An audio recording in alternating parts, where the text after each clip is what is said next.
All right, I do have your tests graded.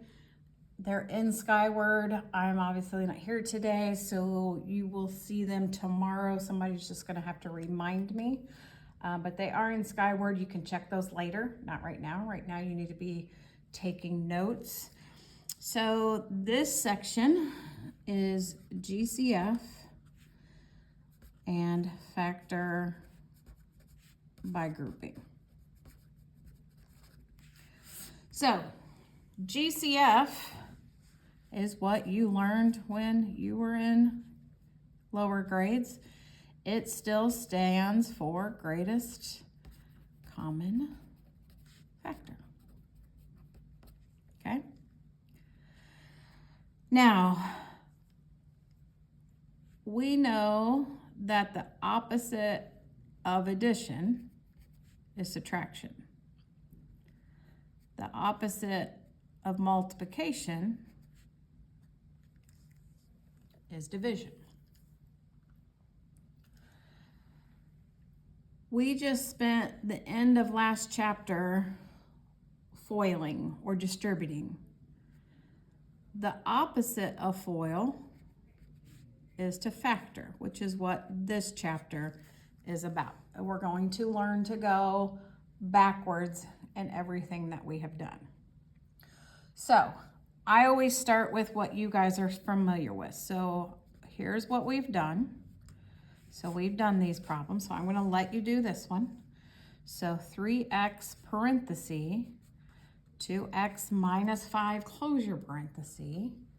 I'm going to give you guys a minute here, so pause the video, do this problem.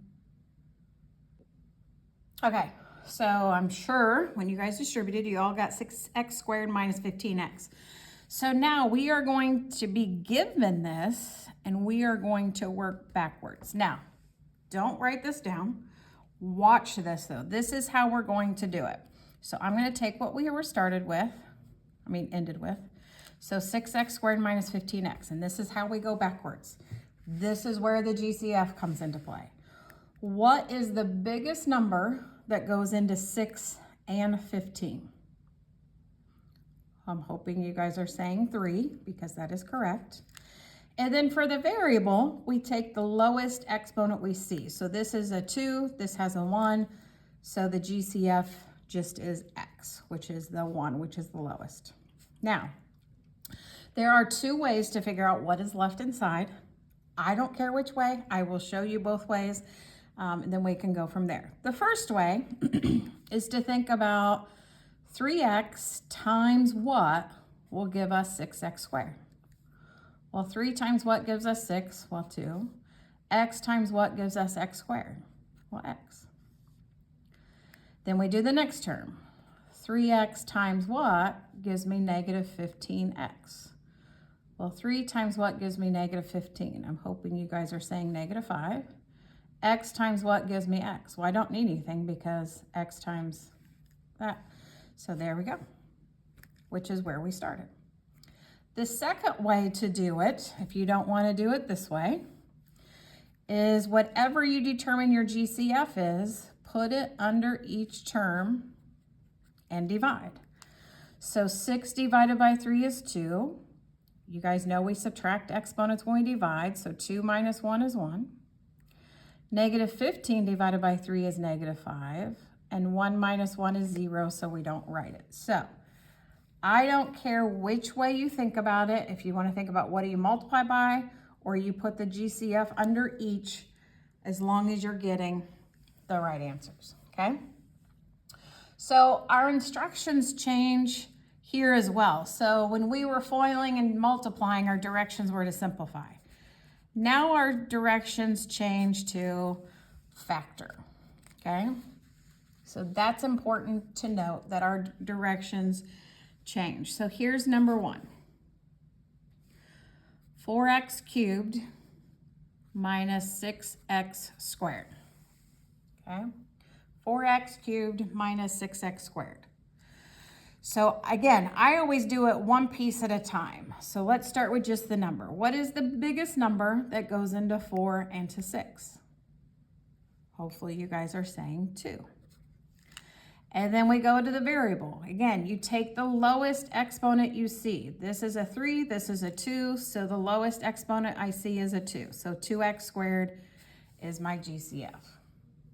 Again, I don't care which way you do it. Most commonly, I'll take the GCF and put it under each part. Just that makes sense to most of you. If you want to do it the multiply way though, I'm fine with that too. Now we divide. What is 4 divided by 2? 2. 3 minus 2 gives us 1. 6 divided by 2, and that's a negative, 3. 2 minus 2 is 0, so we don't write it. Now, the last thing you have to ask yourself, inside the parentheses, do 2 and 3 have anything in common? No, they don't. So we know we got the GCF, and we are done. So number 2, I'm going to let you guys try this one on your own. So 18a squared minus 12a. So pause the video and try this one. All right, so without even being here, I'm going to know that somebody in this room said that the GCF is 3a. Be patient with me. I'm going to work through this. I'm going to say the GCF is 3a. So I'm going to take 3a, because this is going to happen on your homework so you know how to deal with it. 18 divided by 3 is 6. 2 minus 1 is 1. Negative 12 divided by 3 is 4. 1 minus 1 is 0, so we don't write it. So remember, our last question, do 6 and 4 have anything in common? Yeah, they do. So we didn't get the GCF. So they have another 2 in common that I need to take out. So 2 times 3 would be 6. So the GCF, some of you probably got it right off the bat. Great. I'm showing you what happens if you don't get it right off the bat. So the GCF now I'm thinking is 6a. So now let's divide that. 18 divided by 6 is 3. 2 minus 1 is 1. Negative 12 divided by 6 is 2. 1 minus 1 is 0. Do 3 and 2 have anything in common? No. So now we know we got the GCF. But that's what happens if you don't get the GCF right off the bat. That's why we ask the question, is there anything in common inside? If there is, we didn't get the GCF and we need to work again. If there isn't anything in common, then we know we got the GCF and we are done. Okay? So let's look at number 3. Number 3, this time I'm going to give you 10x cubed plus 20x squared minus 5x. So this time there's 3 terms rather than 2. Does it change the process? No. Now you just have to find the GCF between all 3 numbers and then all 3 variables. So let's do this one together. So GCF between 10, 20, 5. GCF, biggest number, it goes into 10, 20, and 5. And I'm sure most of you are saying 5. GCF between x to the third, x squared, x. Again, you take the lowest exponent you see here, which is just x. And now I want you to pause the video to see if you can figure out what's left inside. So again, I always put the GCF, or what I think is the GCF at the time, underneath each part, and I divide. 10 divided by 5 is 2. 3 minus 1 is 2. 20 divided by 5 is 4. 2 minus 1 is 1. 5 divided by 5 is 1. 1 minus 1 is 0, so I don't write it. So commonly, some of you forget to write this minus 1. We can't go from a trinomial to a binomial and just delete part of the problem. And again, anything divided by itself is always that 1. All right, I'm going to let you guys try number 4. So number 4 is 18m cubed n squared minus 7m squared m. So pause the video and try this one. So again, without being here, I'm sure some of you were kind of confused thinking there is no GCF. There is. I never said GCF has to be just a number. You're right, 18 and 7 have nothing in common. But then go to the variable. Again, take the lowest exponent. M to the third, m squared, the lowest exponent I see is m squared. Even with the second variable, do the same thing. N squared, n. The lowest exponent I see is n. So my GCF here, I think, is m squared n. So I'm going to take that out of each part. So divide by each part.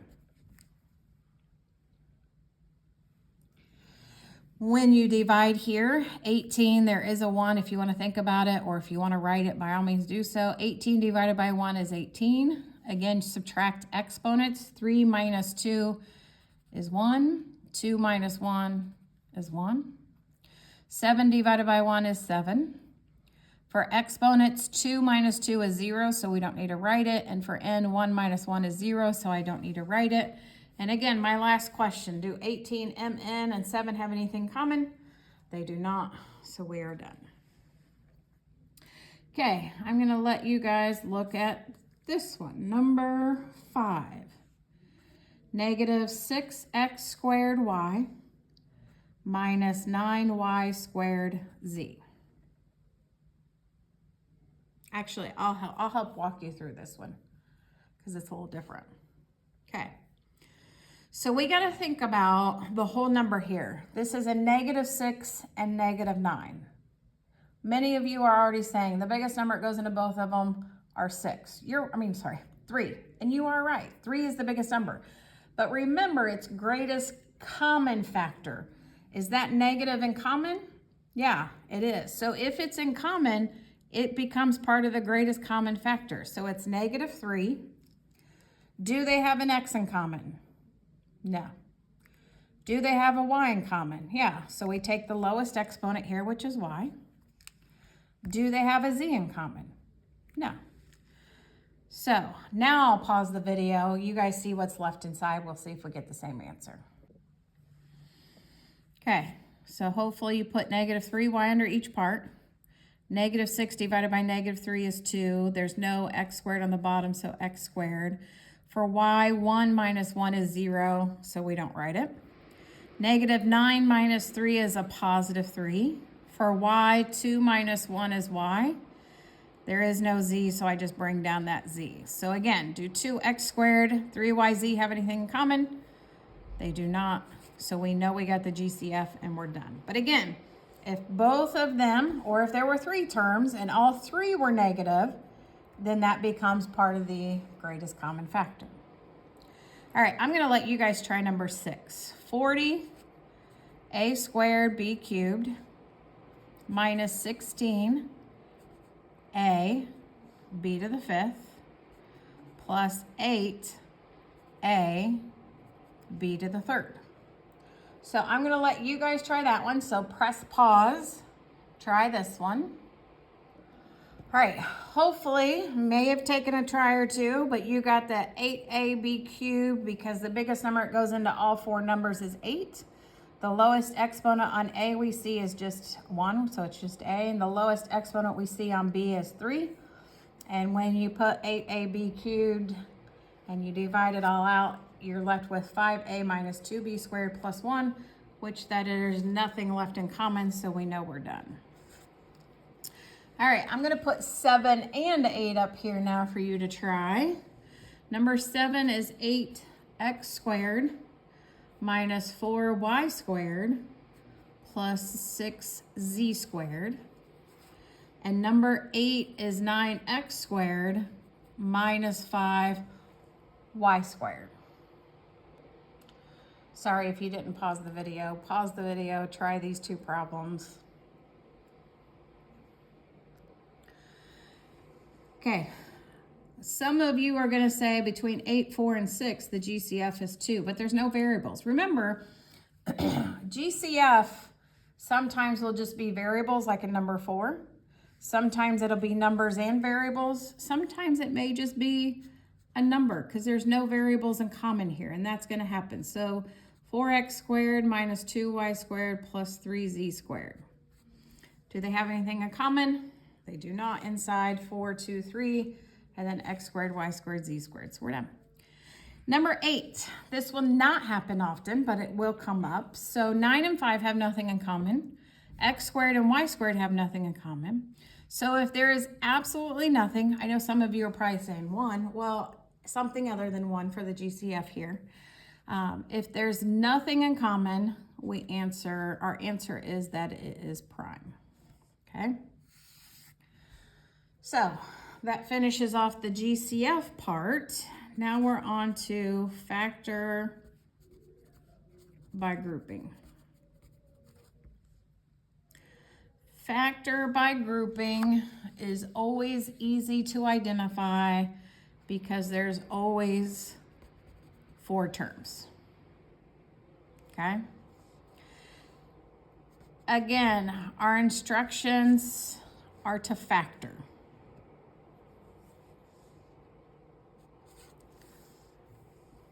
Number 1, 4a cubed plus 24a squared minus 5a minus 30. So you see the 4 terms, 1, 2, 3, 4. So we always know with 4 terms, we're going to factor by grouping, which means we're going to group the first 2 terms together, group the second 2 terms together. Then we're back to what we were doing earlier, which is GCF. So we need to find the GCF in this first parenthesis. So the biggest number between 4 and 24 is 4. GCF between a cubed, a squared. Again, you take the lowest exponent, so it's 4a squared. Again, we got to see what's left inside. When we divide here, we get a plus 6.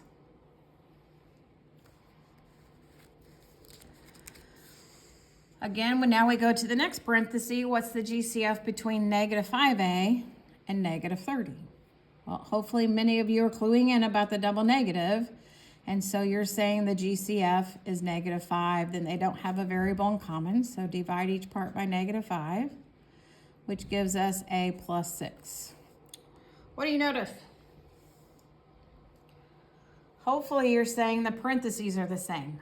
That should happen. In Algebra 1, when you do factor by grouping, our parentheses should duplicate. Now we're not done, so don't think we're done. Our final answer is 2 parentheses side by side. Our GCFs go in one set, so 4a squared minus 5. And what's duplicated goes in the other set, so a plus 6.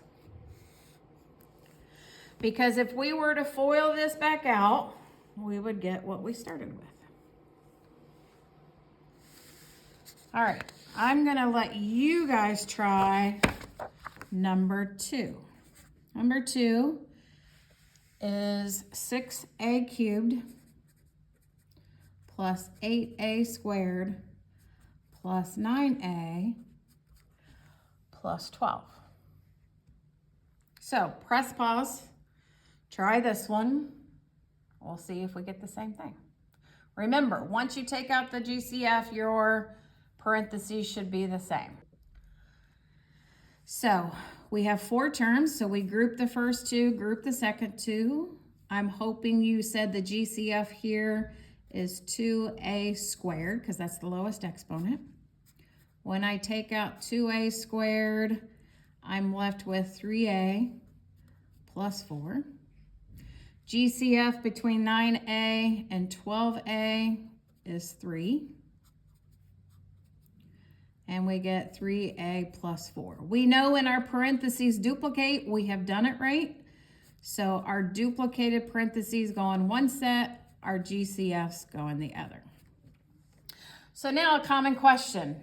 Does it matter if I put the GCFs in the first parentheses and what's duplicated in the second parenthesis? No, it doesn't. You're going to hear me a lot, so both of these answers are correct, whichever one you got. You're going to hear me say a lot with factoring that the order of parentheses doesn't matter. It's what's inside the parentheses that matters. Okay? All right, you guys try number 3. So 9x cubed plus 18x squared plus x plus 2. So now press pause. Try this one.